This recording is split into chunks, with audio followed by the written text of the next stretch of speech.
Hello students, जैसा कि आप सभी को पता है कि आजकल हम कौन सा चैप्टर कर रहे हैं, असेसमेंट ऑफ फर्म। एक फर्म की इनकम पर कैसे टैक्स लगाया जाता है। आप सभी को पता है कि जो टॉपिक मैं अभी आपके साथ डिस्कस करने जा रही हूँ, जैसे कि स्क्रीन में आप देख रहे हैं, अल्टरनेट मिनिमम टैक्स। ये टॉपिक हमने किस में किया है, अभी पीछे 3-4 वीडियो पहले इंडिविजुअल इनकम में किया था। अल्टरनेट मिनिमम टैक्स कि ऐसा टैक्स जो मिनिमम एक असेसी पर लगना ही लगना है। ठीक है, तो जो मैं अभी आपके साथ डिस्कस करने जा रही हूँ इस वीडियो में, ये 99% वही टॉपिक है। एक टाइप से आप समझ लो इंडिविजुअल इनकम में जो आपने पढ़ा है, अब मैं शब्द यूज़ करूँगी फर्म। ठीक है, तो आपकी रिवीजन भी हो जाएगी, कुछ एक्स्ट्रा एक आधा पॉइंट आपको याद करने के लिए भी मिल जाएगा। ठीक है, अल्टरनेट मिनिमम टैक्स एक टाइप से रिवीजन है जो कि मैंने पहले आपके साथ डिस्कस कर लिया है। ठीक है, अल्टरनेट मिनिमम टैक्स मतलब नाम में ही पता चल रहा है कि एक एसएससी को इतना मिनिमम टैक्स देना ही पड़ेगा। पर इस समय मैं किसकी बात कर रही हूँ, फर्म की बात कर रही हूँ। फर्म मतलब जब पार्टनर मिलके जो एक बिजनेस करते हैं उसको हम क्या कहते हैं, फर्म कहते हैं। तो उसकी मैं आपके साथ बात कर रही हूँ। ठीक है, the concept of alternate tax मैंने आपके साथ पहले भी डिस्कस किया था। सबसे पहले इंट्रोड्यूस हुआ था 2011 में, फाइनेंस एक्ट में हुआ था। फिर इसको 2012 में एक्सटेंड कर दिया गया। ठीक है, फिर इंडिविजुअल पर तो 2013 और 14 के असेसमेंट ईयर से लागू हो गया था। ठीक है, तो ये इंट्रोड्यूस हुआ था, मतलब कि ज़्यादा टाइम नहीं हुआ, 9 साल पहले अल्टरनेट मिनिमम टैक्स इंट्रोड्यूस हुआ था। ये कौन से सेक्शन में है, सेक्शन 115 जेसी से लेकर जेएफ तक है। ये सबसे इम्पोर्टेंट चीज़ तो यही है, सेक्शन 115 जेसी टू जेएफ में है। ठीक है, the concept of alternative tax, सबसे पहले ये किस पर लागू होता था, कॉर्पोरेट असेसी पर ओनली, बट बाद में ये सभी नॉन कॉर्पोरेट असेसी पर भी लागू होने लगा। ठीक है, तो असेसमेंट ईयर आप सभी को पता चल गया है, 2013-14 जो असेसमेंट ईयर था तो सभी पर ही लागू होने लग पड़ा। ये लिमिटेड लायबिलिटी पार्टनरशिप फर्म पर भी, अदर पार्टनरशिप फर्म पर, इंडिविजुअल, हिंदू फैमिली, ये हमने डिटेल में पहले भी कर लिया हुआ है। और कौन से सेक्शन को ये कवर करता है, अल्टरनेट मिनिमम टैक्स सेक्शन 115 जेसी से लेकर, सेक्शन 115 जेसी से लेकर जेएफ तक को ये कवर करता है। ठीक है, इतना पता है आपको।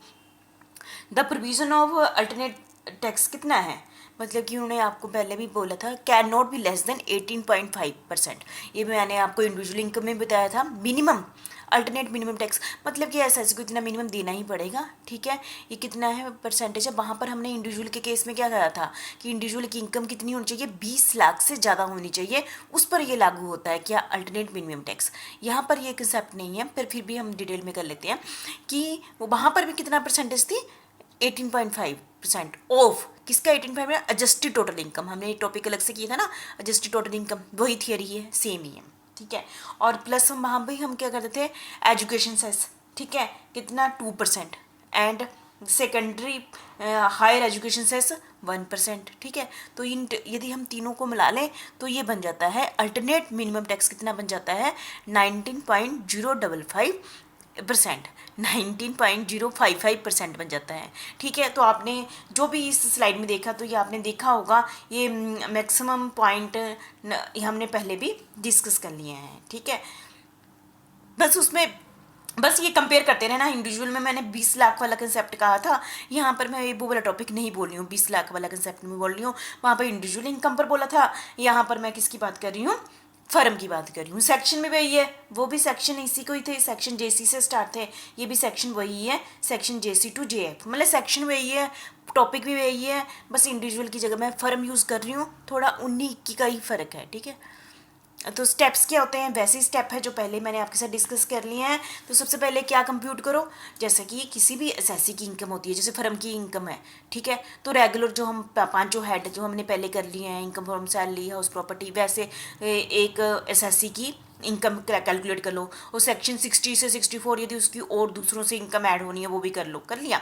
ठीक है, ठीक है, और फिर टैक्स कैलकुलेट कर लो, मतलब पुराने तरीके से कंप्यूट द टैक्स लाइबिलिटी, ठीक है, of the partnership firm without consider. उसमें जब आप इसको कंप्यूट कर रहे हैं स्टेप 1 में, तब आपने अल्टरनेट मिनिमम टैक्स को नहीं देखना, जैसे रेगुलर करते हैं, जो आपने पूरी बुक पढ़ ली है उसके अकॉर्डिंग आपने टैक्स की लाइबिलिटी की टैक्स कैलकुलेट कर लेना है। ठीक है, जैसे रेगुलर असेसमेंट में करते हैं, उसमें मैंने आपसे बताया था, सेम ये रिवीजन ही कर रही हूँ आपको। दूसरे स्टेप पर क्या करें, करो। जैसे कि आपने दूसरे स्टेप पर, पहले स्टेप पर टैक्स लायबिलिटी किसके बेस पर निकाल ली, जो हम रेगुलर आज तक करते आ रहे हैं। दूसरे स्टेप पर हम किसके अकॉर्डिंग निकालेंगे, तीसरे स्टेप में alternate minimum tax. Tax calculate करने के लिए हमें क्या चाहिए होता है, एडजस्टेड टोटल इनकम। दूसरे स्टेप में आप क्या निकालो, एडजस्टेड टोटल इनकम निकालो, क्योंकि हमने इस टोटल इनकम पर क्या लगाना है, अल्टरनेट मिनिमम टैक्स लगाना है। ठीक है, तो पहले हमें ये पता होना चाहिए, ये डिटेल में मैंने वहाँ भी आपके साथ डिस्कस कर लिया है, फिर भी यहाँ पर रिवीजन कर लेते हैं। ठीक है, ये कौन सा, adjusted total income, section 115 JCJF। Adjusted total income means the total income of the firm increased by the flowing. Total income जो फर्म है उसकी उसमें ये चीज़ें ऐड कर दो, जैसे कि वहाँ भी किया था, amount of deduction claimed by firm under section. यदि फर्म ने कोई क्लेम किया हुआ है, डिडक्शन पहले ली हुई है, डिडक्शन का मतलब क्या है, माइनस की हुई है जो इनकम, वो उसमें ऐड कर दो। कौन से सेक्शन के अंडर, सेक्शन 80H से लेकर 80RB तक। और एक्सेप्ट किसको छोड़ दो, 80P। यहाँ भी सेम टू सेम यही बोला था, रिवीजन ही हो रही है। और कौन सी डिडक्शन को ऐड कर दो, amount of deduction claim bye for under section 10AA। 10AA के अंदर जो आपने डिडक्शन ली है पहले फर्म ने, उसको ऐड कर दो, तो आपके पास क्या आ जाती है, एडजस्टेड टोटल इनकम आ गई। यहाँ पर पहले स्टेप में आपको टैक्स आया पुराने तरीके से, दूसरे में एडजस्टेड टोटल इनकम आई। ठीक है, ये आपको पता चल गया है ना। और स्टेप 3 में क्या करो, स्टेप 3 में बस आप 19.055 के % के जो ये अल्टरनेट मिनिमम टैक्स किस पर कैलकुलेट कर लो, एडजस्टेड टोटल इनकम पर कैलकुलेट करके अमाउंट निकाल लो। अब आपके पास 2 टैक्स हो गए, स्टेप 1 में टैक्स हो गया पुराने तरीके से, स्टेप 3 में किसके अकॉर्डिंग हो गया, अल्टरनेट मिनिमम टैक्स के अकॉर्डिंग हो गया। 2 आपके पास टैक्स आ गए, अब आपने इनका कंपेयर करना है। ठीक है, स्टेप 3 हो गया आपका। स्टेप 3 में आपने क्या लिया, 18.5% लिया, प्लस 2% एजुकेशन सेस लिया, plus secondary and higher education cess 1% लिया, तो इन तीनों को मिला दें तो 19.055% आ जाती है। ये आपने क्या निकाल लिया, अल्टरनेट मिनिमम टैक्स निकाल लिया। ठीक है, और 4th स्टेप में आपको रिवीजन ही करा रही हूँ। फिर आप क्या करते हैं, पुराने तरीके से जो टैक्स निकाला, दूसरा तरीका क्या है, अल्टरनेट मिनिमम टैक्स निकाला, उनका कंपेयर करना है। ठीक है, अल्टरनेट मिनिमम टैक्स हमने स्टेप 3 में निकाला है और पुराने तरीके से हमने स्टेप 1 में निकाला है। यदि स्टेप 3 मतलब एडजस्ट ये अल्टरनेट मिनिमम टैक्स क्या है, कम है पुराने तरीके से, पुराने तरीके के कंपेयर में कम है, तो कोई प्रॉब्लम ही नहीं है, क्योंकि अल्टरनेट मिनिमम टैक्स कम है। तो इसका मतलब अल्टरनेट मिनिमम कम है, तो आपको पता है कि जो हाईएस्ट टैक्स होता है वो अप्लाई होता है। तो हाईएस्ट टैक्स कौन सा होगा, जो पुराने तरीके से निकाला गया है वो अप्लाई हो जाएगा फर्म पर, बात खत्म होगी। अल्टरनेट मिनिमम टैक्स का कंसेप्ट ही नहीं आया, क्योंकि बस कैलकुलेशन के लिए पता चल गया 19.055 के अकॉर्डिंग निकाला, ये अमाउंट कम आया। ठीक है, तो पुराने तरीके वाला टैक्स लगेगा, क्योंकि आपको पता है ये हाईएस्ट अमाउंट को हम लगाते हैं। ठीक है, और दूसरा और क्या हो सकता है, ये हो सकता है अल्टरनेट मिनिमम टैक्स ज़्यादा आ जाए पुराने तरीके के कंपेयर में, तब लागू होगा अल्टरनेट मिनिमम टैक्स। मतलब कि आपने 2 तरीकों से टैक्स निकाला ना, स्टेप 1 और स्टेप 3, जो भी हाईएस्ट होगा, कंक्लूजन क्या निकला, जो भी हाईएस्ट टैक्स होगा वो एक फर्म पर लागू होगा। ठीक है, और स्टेप 5 में क्या करेंगे, इफ़े यदि अल्टरनेट मिनिमम टैक्स अप्लाई होता है, 19.055 अप्लाई होता है, तो assessee can claim the benefit of tax credit. वहाँ भी मैंने आपको डिटेल में टैक्स क्रेडिट क्या होता है बताया था ना।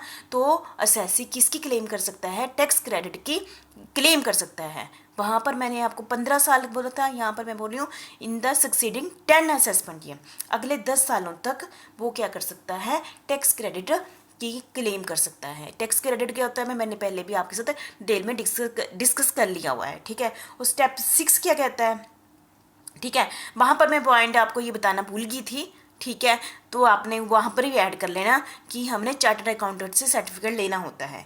ठीक है, तो if the provision of alternate minimum tax are applicable, the assessee has to obtain a certificate form in form number 29C।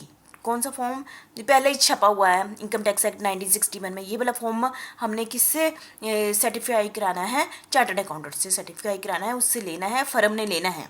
ठीक है, ये 99% वैसा ही है जैसा कि मैंने इंडिविजुअल में कराया है। तो ये आपकी रिवीजन करा दी मैंने, तो आपको क्लियर हो गया 100% क्या, कौन सा टॉपिक, अल्टरनेट मिनिमम टैक्स। ठीक है, थैंक यू वेरी मच।